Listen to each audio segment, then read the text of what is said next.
Good afternoon, ladies and gentlemen. Is this a great day or what? You couldn't ask for better weather than like we're having today to honor our veterans. I am retired Marine Lieutenant Colonel Tony Anthony, and it's my pleasure to be able to introduce the program that we're going to be having today. The Marine Band San Diego, led by enlisted director Sergeant Pihaki, has provided the patriotic music that we have been listening to and will continue throughout the day. I would like for you to please stand as we invite the Marine Corps Recruit Depot Color Guard to march on the colors.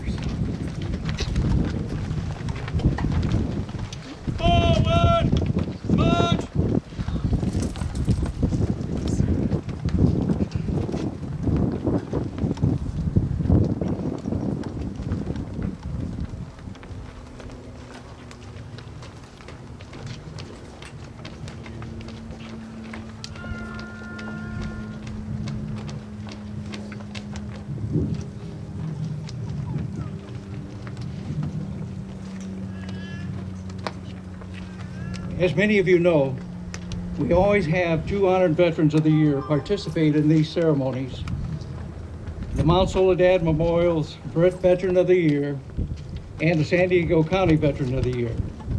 The Mount Soledad Memorial Veteran of the Year, Richard Woltman, is not able to be with us due to traveling, but we do wish to recognize his many years of service to our organization.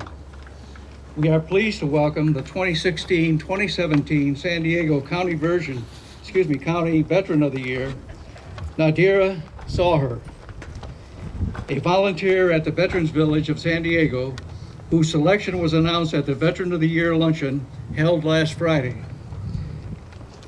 Nadira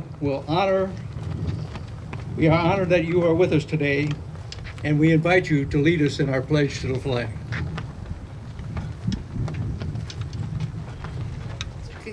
Good afternoon, veterans and guests. Please join me in the pledge to our nation's flag. I pledge allegiance to the flag of the United States of America and to the republic for which it stands, one nation, under God, indivisible, with liberty and justice for all.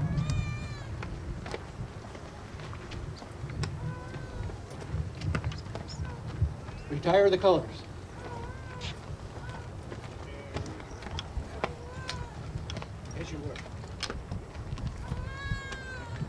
We have another special part here that I almost missed. We're going to have the Marine Band San Diego lead us in our national anthem a cappella. They're going to be singing it. Marine Band San Diego. Oh, say, can you see by the dawn's early light what so proudly we hailed at the twilight's last gleaming, whose broad stripes and bright stars through the perilous fight o'er the ramparts we watched were so gallantly streaming, and the rocket's red blaze above bursting in air gave proof through the night that our flag was still there. Oh, say does that star-spangled banner yet wave o'er the land of the free and the home of the brave?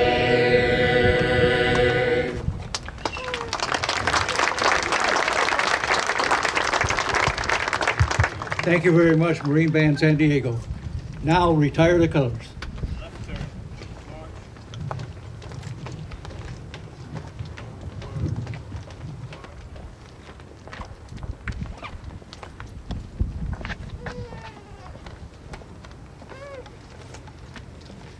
Okay, thank you. Please be seated.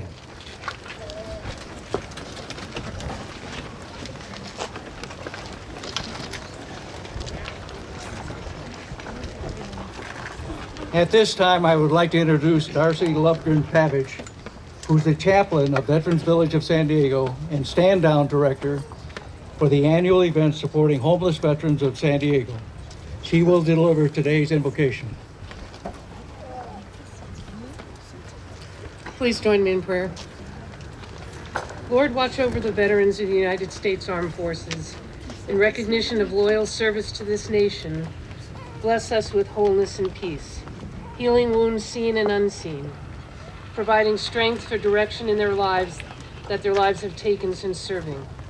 May they feel your presence. No matter where they've served or how the path unfolded, each veteran put aside dreams and freedoms to secure freedom for all.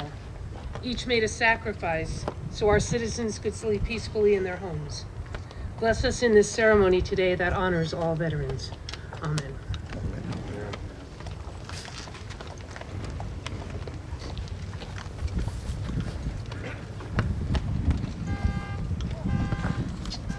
Thank you very much, Darcy. It is my pleasure to welcome today's Master of Ceremonies, Mark Bailey, who has served as our MC for our 2015 and 2016 Memorial Day commemorations and last year's Veterans Week program. Mark Bailey was formerly the morning news anchor on San Diego CW6 TV for 14 years and recently retired to join the National University System as Director of Innovative Digital Multimedia Productions. That's very impressive. Mark is a San Diego native who has 30 years of experience in broadcasting and is a National University alumnus.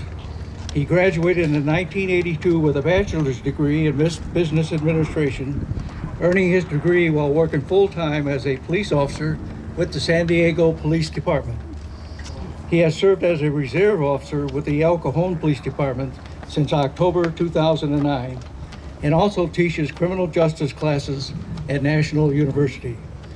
Please join me in welcoming a great supporter of veterans, Mark Bailey.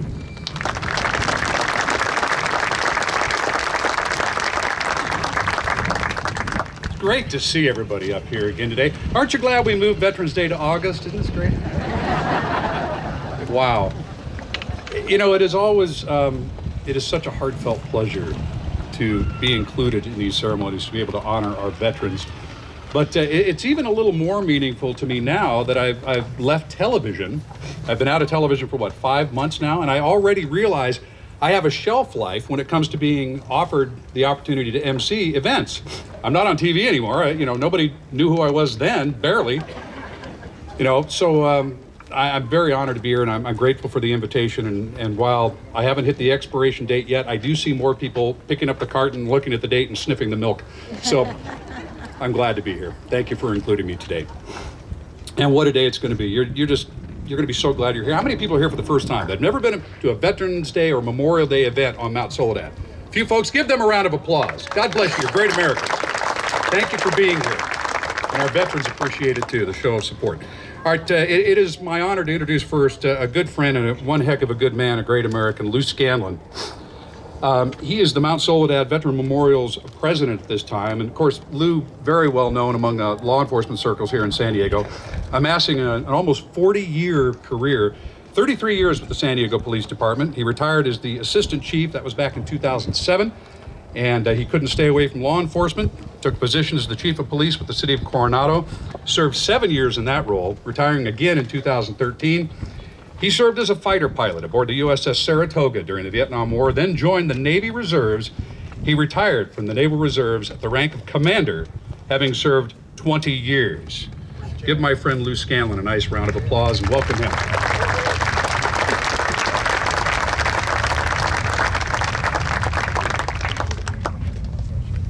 Well, good afternoon, everybody. What a wonderful day we have here to honor our veterans. Ladies and gentlemen, on behalf of the Mount Soledad National Veterans Memorial Association, I'd like to welcome you and introduce the dais and some of our special guests that are with us today. In the first row, on your right, my left, Mark Bailey, our Master of Ceremonies. Lieutenant General Louis A. Craparotta, Commanding General of the 1st Marine Expeditionary Force.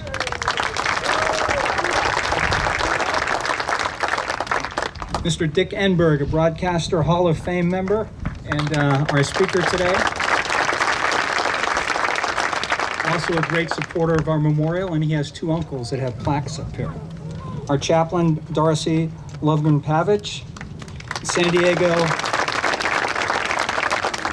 Diego County Veteran of the Year, Nadira Sahara. I think they switched seats on me. Don't do that. In the second row, our Mayor, Kevin Faulconer. Our City Council President, Sherry Lightner.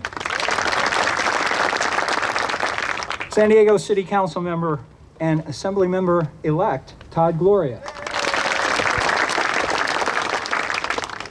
And no, it's not Jerry Sanders, but our San Diego County Supervisor, Ron Roberts. And our San Diego County Supervisor, Dave Roberts. In our audience, if you would please stand and be recognized, the United Veterans Council Chairman, Jack Hawkins.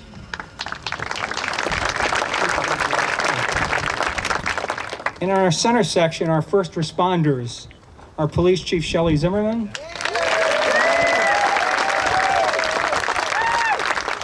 and our Fire Chief Brian Fennessy. I think Shelley got a louder round of applause, as it should be. You know, we are gathered today to recognize and honor our nation's veterans. Our freedoms are not free. Veterans paid for them. If you are a veteran or currently serving, as I call out your branch of service, please stand if able. If not, please raise your hand, or if you're standing in the back, please raise your hand so that we may recognize and thank you. This is your day. The United States Army.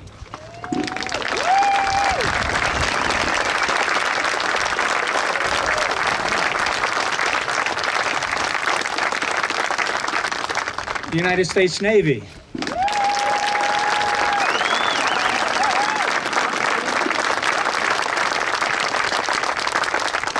Now for the hoorahs, the United States Marine Corps.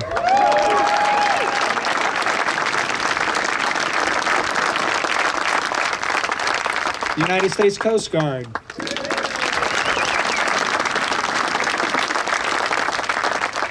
And the United States Air Force.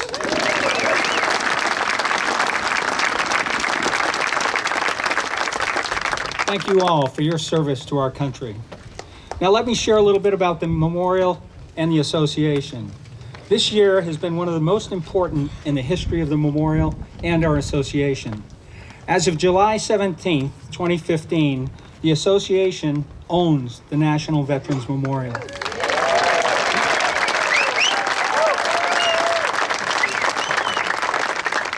It is no less than the fulfillment of the dreams and hard work of a number of people that have worked persistently since its establishment in 1954 to honor Korean War veterans. The sale was made possible by the passage of the National Defense Authorization Act of 2015, which allowed the purchase and transfer of the property to our association. We would like to thank Senator Dianne Feinstein and Congressman Duncan D. Hunter for their help in advancing this legislation. It marks the first time in our history that we can control the destiny of this memorial.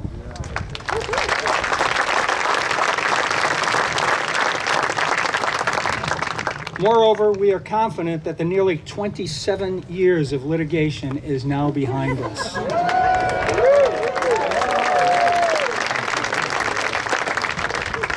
Ownership will allow us to enhance the memorial with a new electronic information kiosk, as well as expand awareness of the memorial through outreach programs to schools, youth groups, and the national media.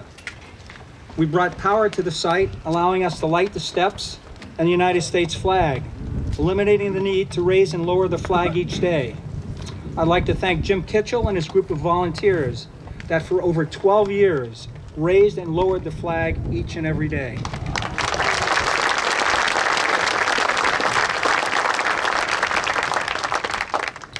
We have over 4,800 plaques honoring veterans living and deceased from the Revolutionary War to the current conflicts in the Middle East.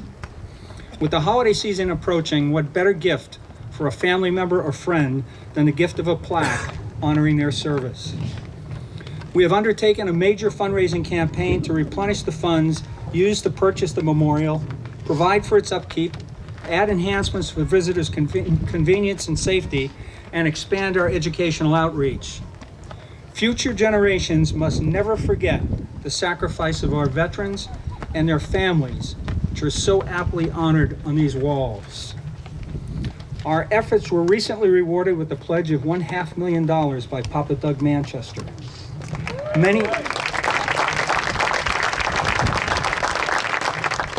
Many other community leaders and patriots, too numerous to mention, have made significant contributions of time and treasure.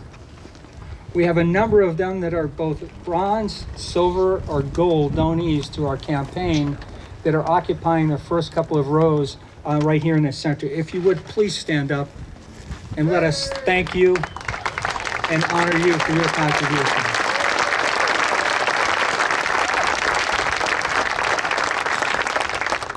With their and your help, this special, inspirational place will become the national attraction our veterans so richly deserve. Please join me in thanking them and each and every one of you for honoring our veterans.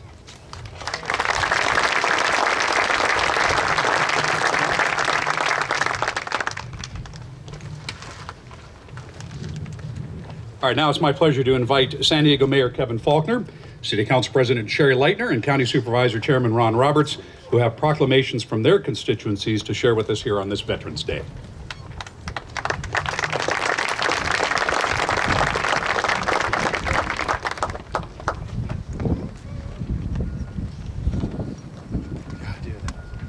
Well, good afternoon.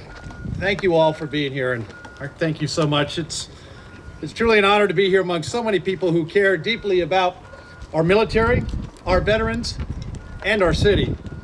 San Diego is a military city that loves and respects our veteran community.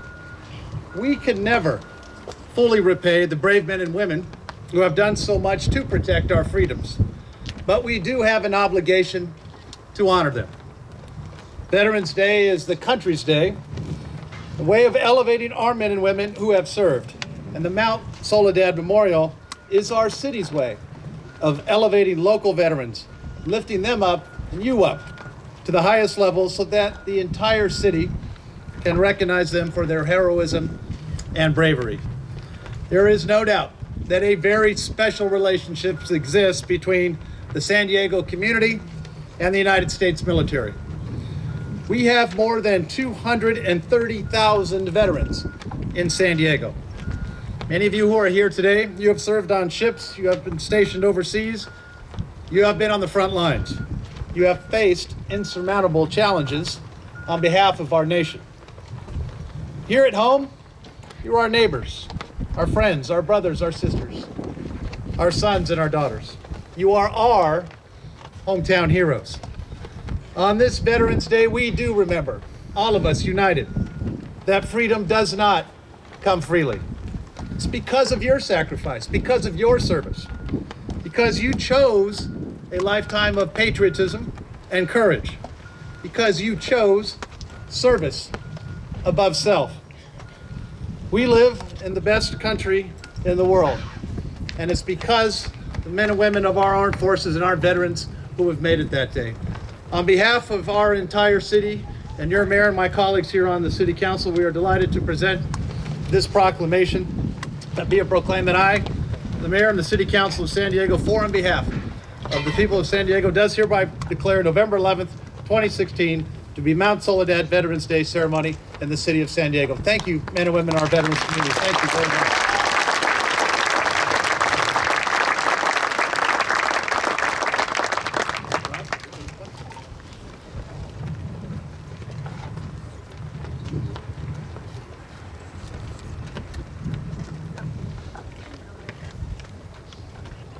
Well, you can tell the election's Tuesday. Look at how many politicians passed up the microphone. What?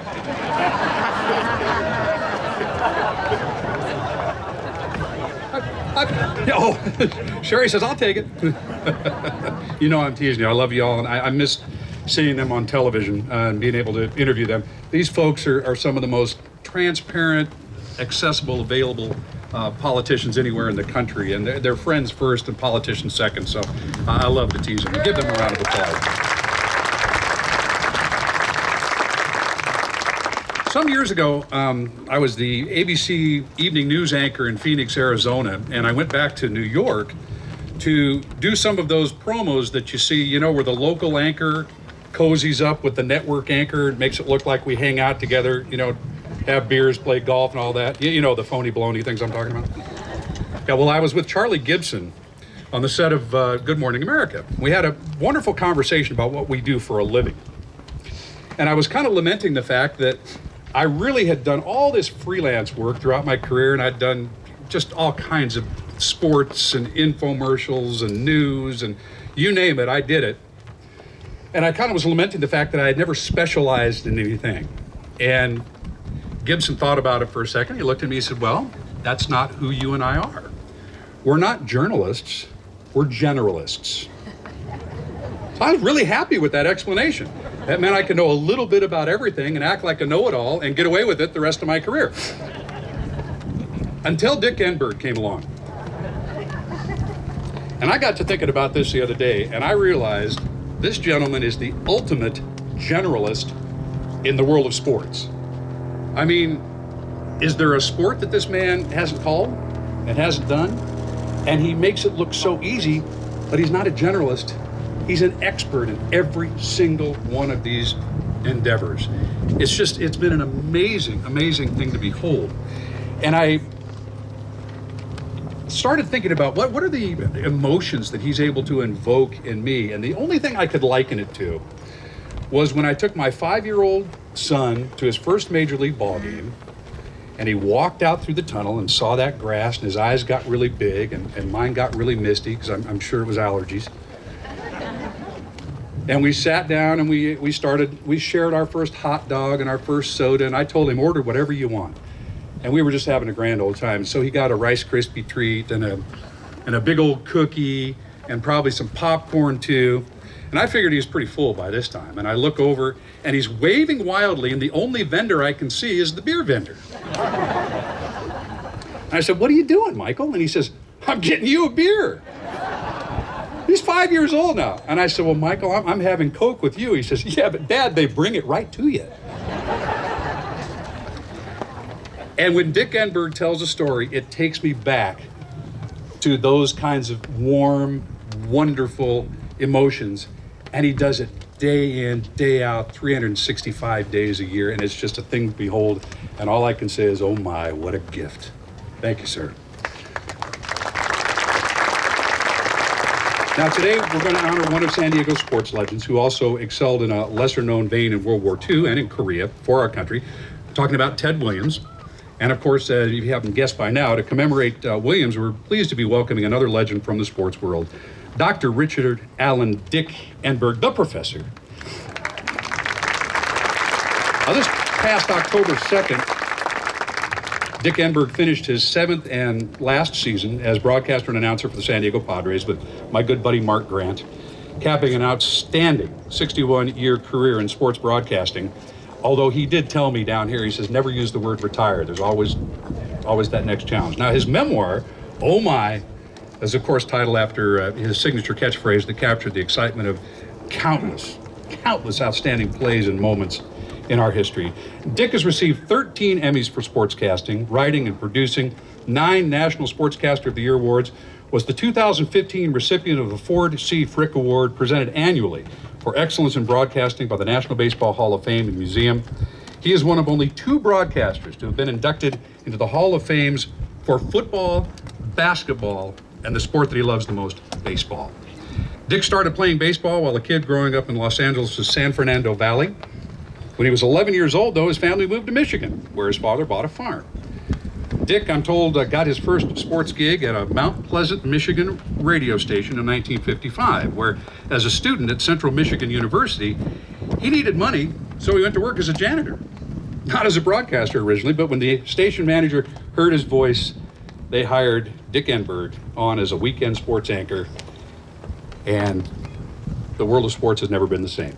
After securing a doctorate in health sciences, Enberg moved back to Los Angeles to coach baseball and teach at San Fernando State College. That's now Cal State Northridge.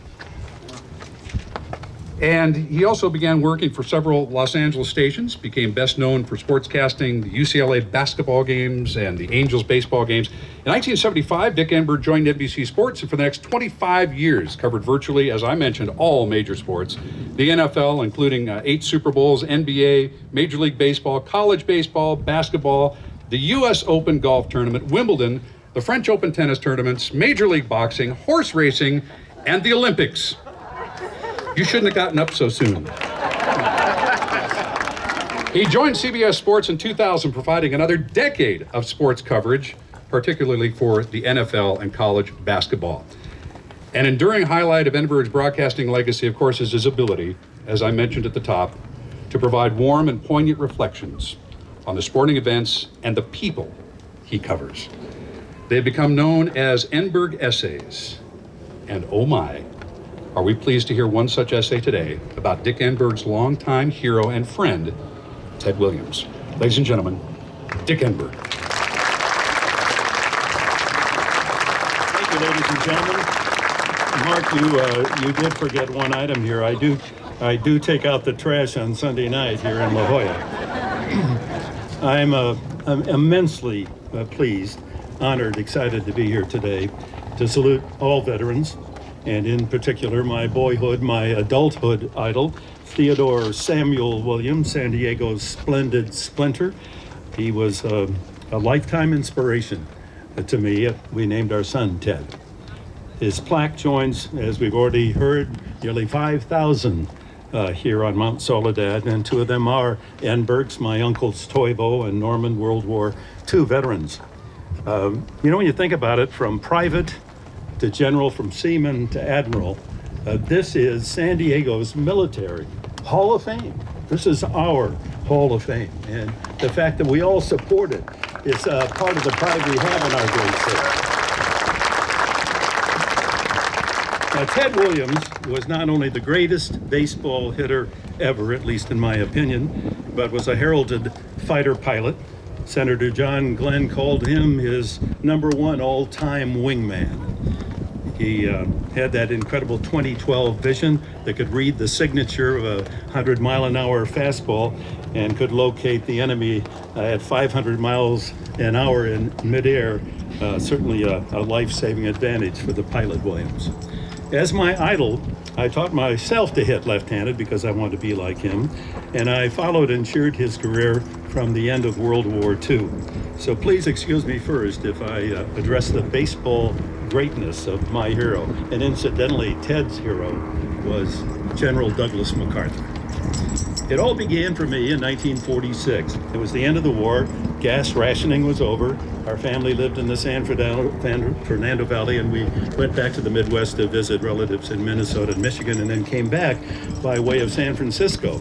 And it was there on a memorable day that my dad, visiting with his Finnish pals from his youth, and the Finns go off in the corner and they yo, yo, yo. That's their means of laughter. You hear yo, yo, yo.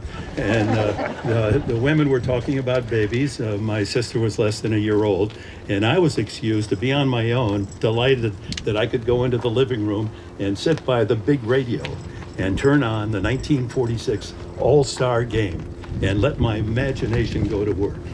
The announcers were reporting that Rip Sewell of the Pittsburgh Pirates was on the mound, and Ted Williams, back from the war, is in the batter's box. And Williams had to hit a blooper pitch. Sewell threw a pitch, a high lob, almost like a softball lob pitch, and he was able to direct it on a high, long arc into the strike zone. And hitters unfamiliar with that kind of pitch didn't do much with it. No one had ever hit a home run off a Sewell blooper pitch until Ted Williams, in that All-Star Game, delivered that pitch deep into the right field bullpen. He also had another home run and 2 other hits just to showcase his enormous talent. And it was at that time that I said to myself, Ted Williams, #9, is going to be my hero. This was all on black and white radio. We didn't have TV yet.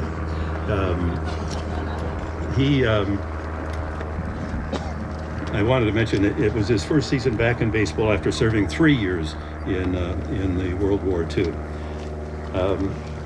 I was 11 years old at that time, and his greatness lived with me to this day. A year later, we moved to Michigan, and I was finally able to see my hero in action.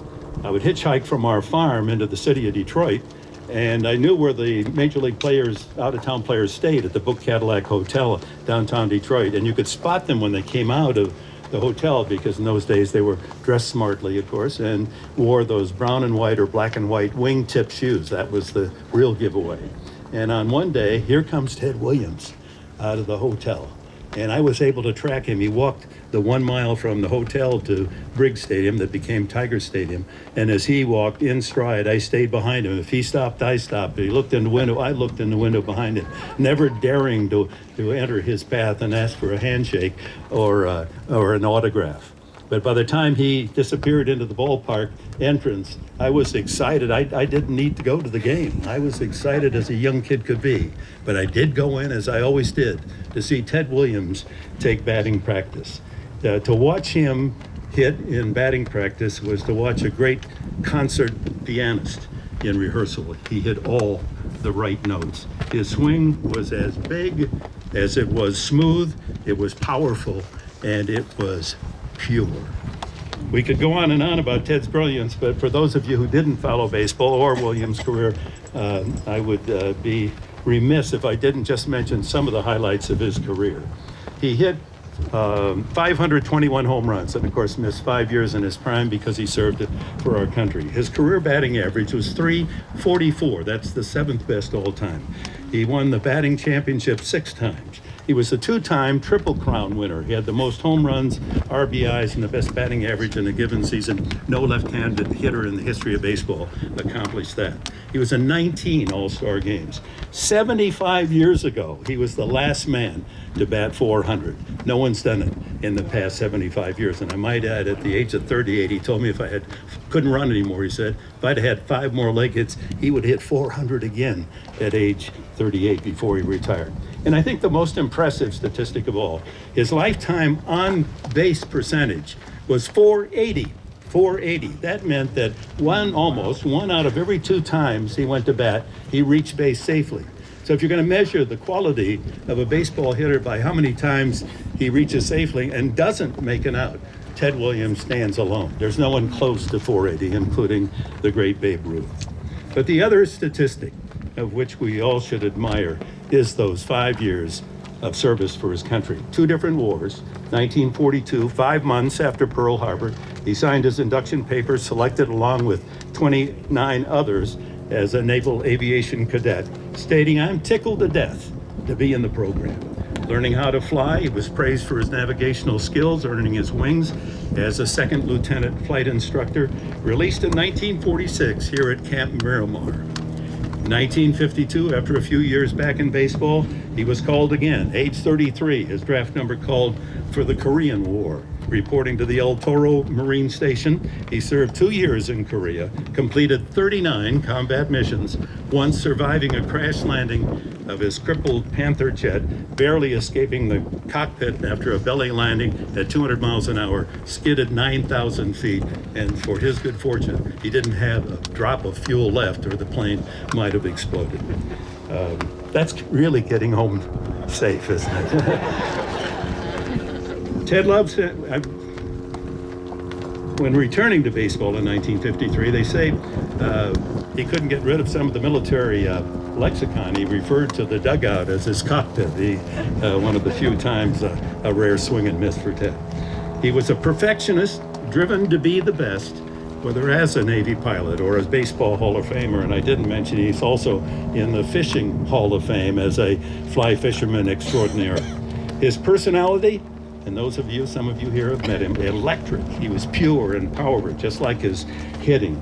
To some, particularly the Boston writers, he could also be cantankerous and irascible, but he was always honest to his personal mission of settling for nothing less than excellence and expecting honesty from all. Ted Williams, a personal symbol, inspiration of what this day is all about. Ted loved San Diego. He left no doubt about that. "Oh, brother, a great place to grow up," he'd say to me in that booming voice, adding, "Things blossom here." He surely did. So on this day of recognition, we honor Ted and all of those who have allowed us to grow and blossom. We stand and we salute and we cheer veterans all with our deepest heartfelt thanks.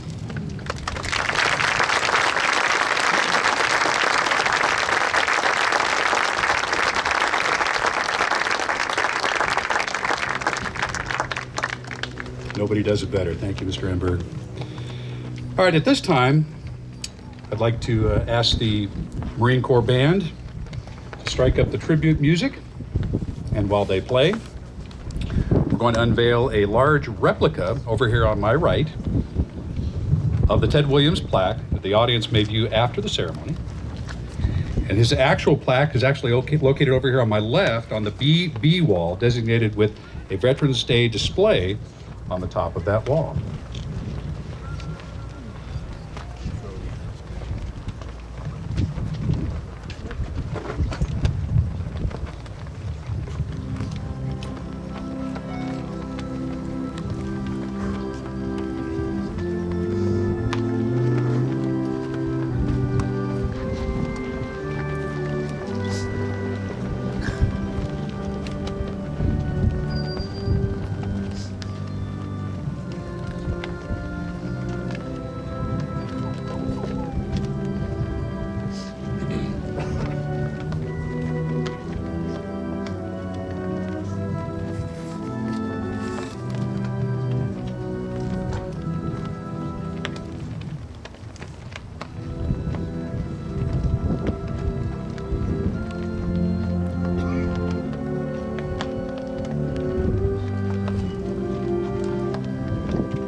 I'm pleased now to introduce our keynote speaker today, Lieutenant General Louis A. Craparotta. General Craparotta is Commanding General, 1st Marine Expeditionary Force, Camp Pendleton. A native of South Windsor, Connecticut, General Craparotta graduated from the University of Vermont in December of 1982 with a BA in political science. He has attended the basic school, the infantry officer course, amphibious warfare school, Army Command, and General Staff College, and the Naval War College. Prior to assuming command of 1st Marine Expeditionary Force, General Craparotta was Commanding General of Marine Corps Air Ground Combat Center, 29 Palms. At Peterson Air Force Base, Colorado Springs, Colorado, General Craparotta served as Director of Operations for Headquarters, U.S. Northern Command from June of 2012 through June of 2014. He was assigned to the Joint Staff from July 2004 through May of 2006. His service outside the operating forces includes duty as a tactics instructor at the basic school, as an instructor at IOC, and service as an advisor to the Royal Saudi Marines. He's been awarded the Legion of Merit Award for exceptionally meritorious conduct in the performance of outstanding services to the government of the United States. Ladies and gentlemen, please welcome General Louis A. Craparotta.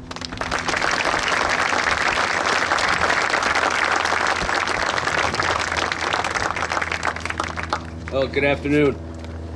So, I thought that Mr. Enberg was the keynote speaker. Where's Phil?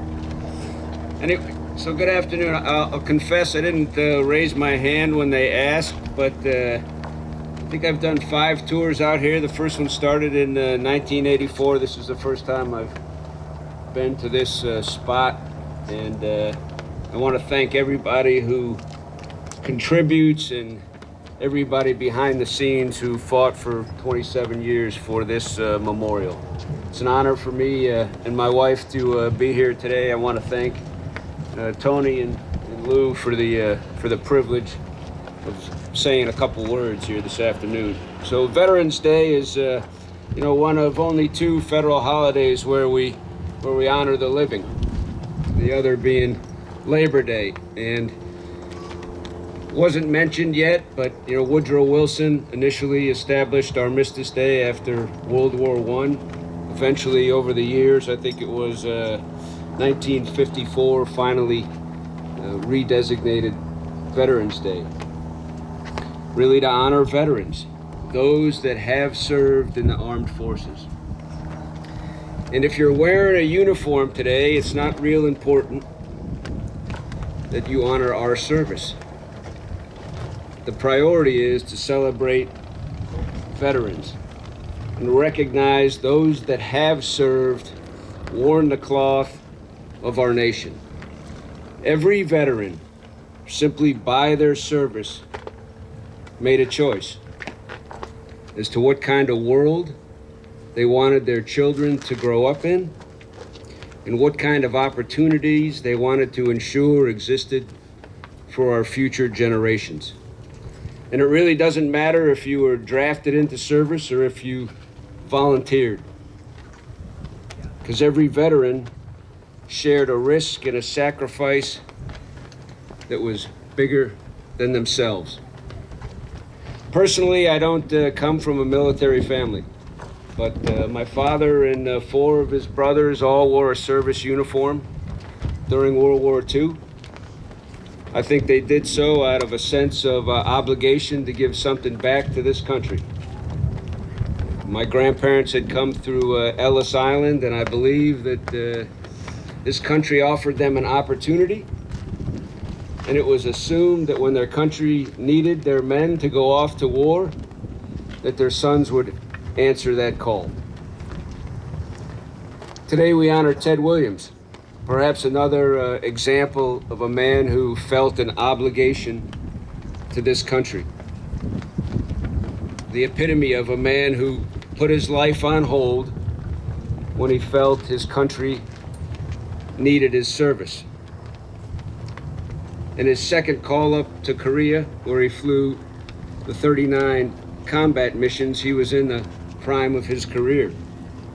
I think, I won't quote any stats because I'd be significant risk if I did, but he was in the process of achieving his life's dream, leading the league in almost every hitting category. He returned to baseball and is often remembered as the greatest hitter of all time. And fortunate for me, I grew up in New England, and the first baseball game I ever went to was at Fenway Park, sometime around 1966. But with all his accomplishments in baseball, Ted Williams' most cherished memories, I think, were memories of service. And he's an example of a man who defines the term selfless, the same selfless service that generations of our veterans, perhaps who are less famous, but yet still willing to commit to something bigger than themselves for a country and a way of life that all of us cherish. I personally believe that it's important for the fabric of our nation that we come together today and reflect and honor our veterans. Veterans who have risen on every occasion and believed in our country enough to protect the freedom and the liberty that you and I value so dearly. So today, remember, there's approximately 22 million living veterans. There's more veterans in the state of California than any other state in the country. 13% of the population of San Diego County is a veteran. As was mentioned, their grandfathers, their fathers, their mothers, their sisters, cousins, their friends, and their neighbors. And we are all very fortunate to come from a community that remains so close to the veterans. And that's why it's important today that we recognize their service and their sacrifice. So I'm personally very honored to be here and share those thoughts, and I thank you all for being here to honor the veterans of our country.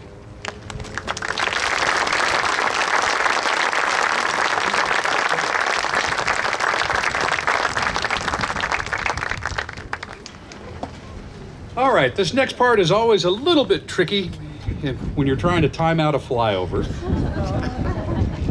But that's going to happen here in just a few minutes. Let me just ask, how many folks have honored a loved one or themselves have a plaque here on Mount Soledad? Oh man, good for you people. Thank you very, very much. You know, for the longest time, that was the way that this memorial was supported, merely by the sale of the plaques. Now we've got this wonderful opportunity, this fundraising campaign for you to be involved in so many other ways. But don't lose sight of the plaques and what's up here. My father's honored up here, and we honored him while still living so that he could enjoy that award. So I would encourage you to think about that. Think about it as a gift and do it sooner rather than later. And if your loved one has passed on, certainly this is a wonderful place to come up and remember service to country and to remember a loved one, and you're not going to find a nicer setting anywhere in the world. So thank you again for supporting it, and for all the folks that made this happen and finally secured this. Can I get just one more round of applause? What a battle they fought.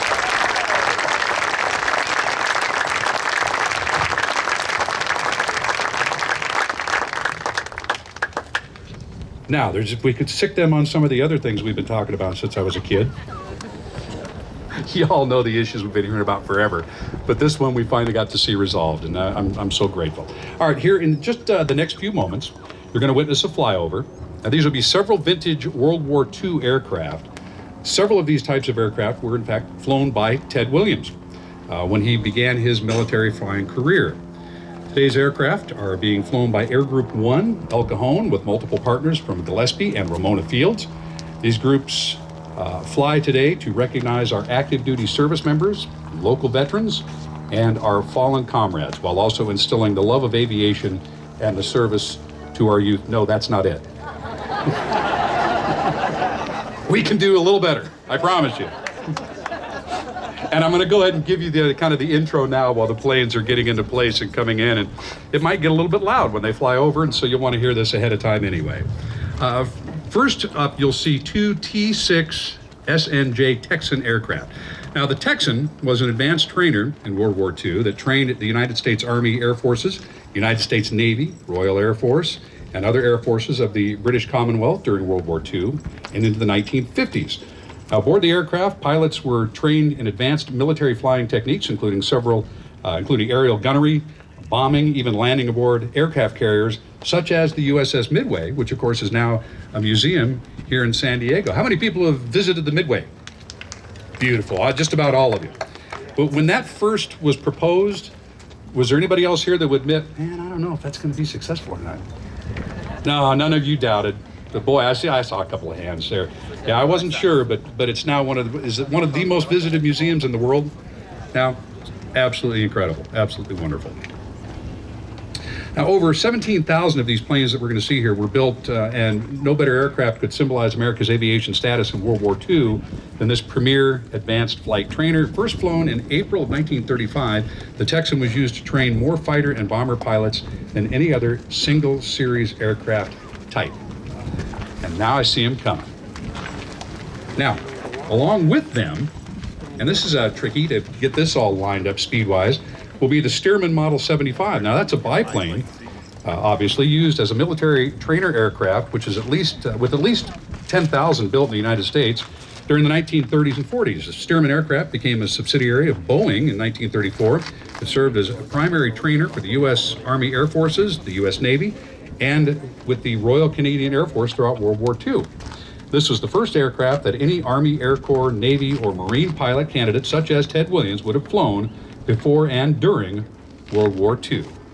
Here comes your first pass, ladies and gentlemen.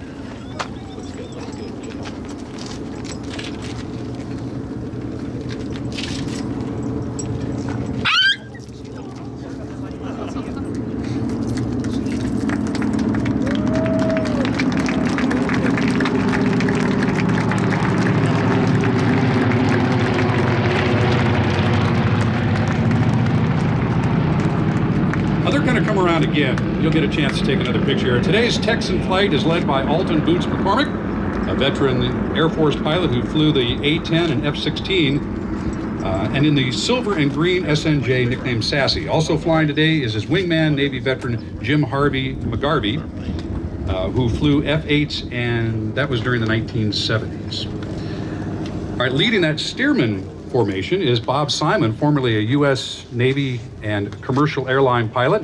He's flying his red and silver 1941 N2S3 trainer, which was one of 1,000 PT-17s utilized as a Navy primary trainer during the 1940s. Bob purchased this aircraft as a project in 1989, meticulously restored that thing over 14 years. The aircraft, I mentioned the noise because it has much larger than normal Pratt & Whitney engine of 450 horsepower and was an award winner at the Oshkosh competition. Rick Fordham is flying his blue and yellow Stearman, which was built in the late 1930s, cost around $7,000. Rick has 33 years as a FedEx captain and also flies the B-24 and B-17 bombers at historical events. Glenn Cruz flying a silver 1929 Stearman. That's from Bill Allen's museum out at Gillespie Field. And I actually got a chance to fly in that plane, and it is really something else. Plane formerly owned by actor Steve McQueen, and if you know anything about that plane, you know that the tail numbers were actually Steve McQueen's reform school number. Not making it up. So ladies and gentlemen, here they come for a second pass. Get those cameras ready. And we'll be thanking all these team members for participating in today's ceremony. And as they make that pass, I'll step aside and turn it back over to President Lou Scanlon, who will provide a couple of closing remarks here after the conclusion of your flyover.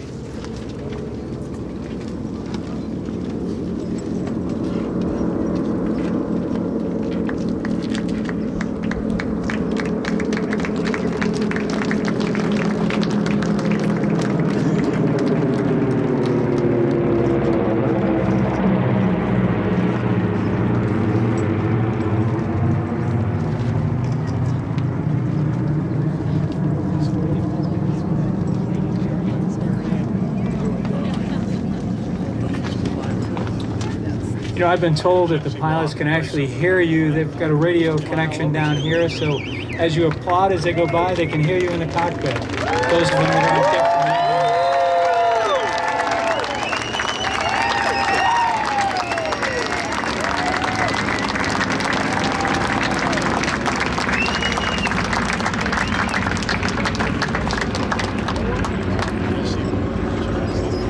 there. Wasn't that great? I apologize to Mark. He kind of winged it up here, but that delay, actually, there were a number of stealth aircraft. If you had really good vision, you probably would have seen them fly over. They're very quiet and very hard to see. Ladies and gentlemen, as we end today's program, I want to thank you for joining us and honoring our veterans. A special thank you to General Craparotta, the United States Marine Corps Band,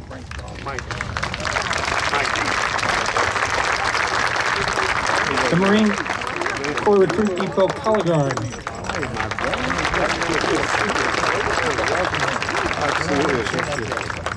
thank you to Dick Enberg for your remarks and all that you do to support the memorial.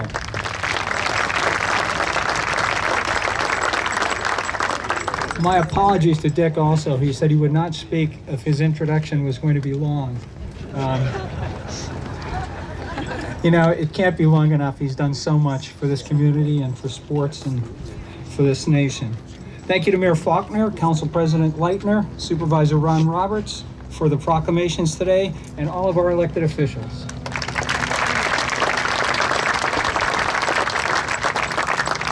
We're honored that you took the time to be with us today, and a very big thank you to the Honorable Martin Garrick, our event sponsor. Martin.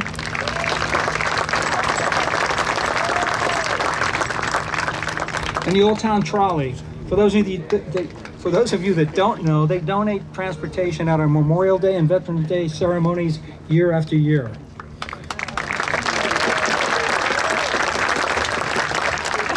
And finally, a major thank you to the office staff, volunteers, and trustees of the Mount Soledad National Veterans Memorial for this great ceremony and all that they do every day to honor our veterans.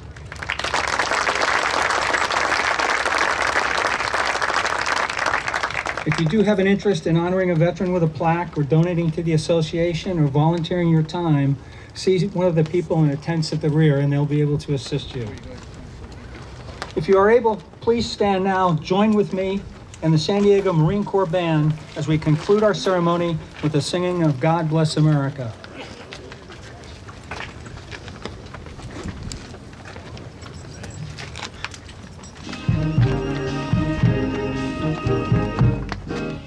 God bless America. Stand beside her and guide her through the night with the light from above. From the mountain to the prairies, to the ocean, white with foam. God bless America, my home, sweet home. God bless America, land that I love. Stand beside her and guide her through the night with the light from above. From the mountains to the prairies, to the ocean, white with foam. God bless America, my home, sweet home.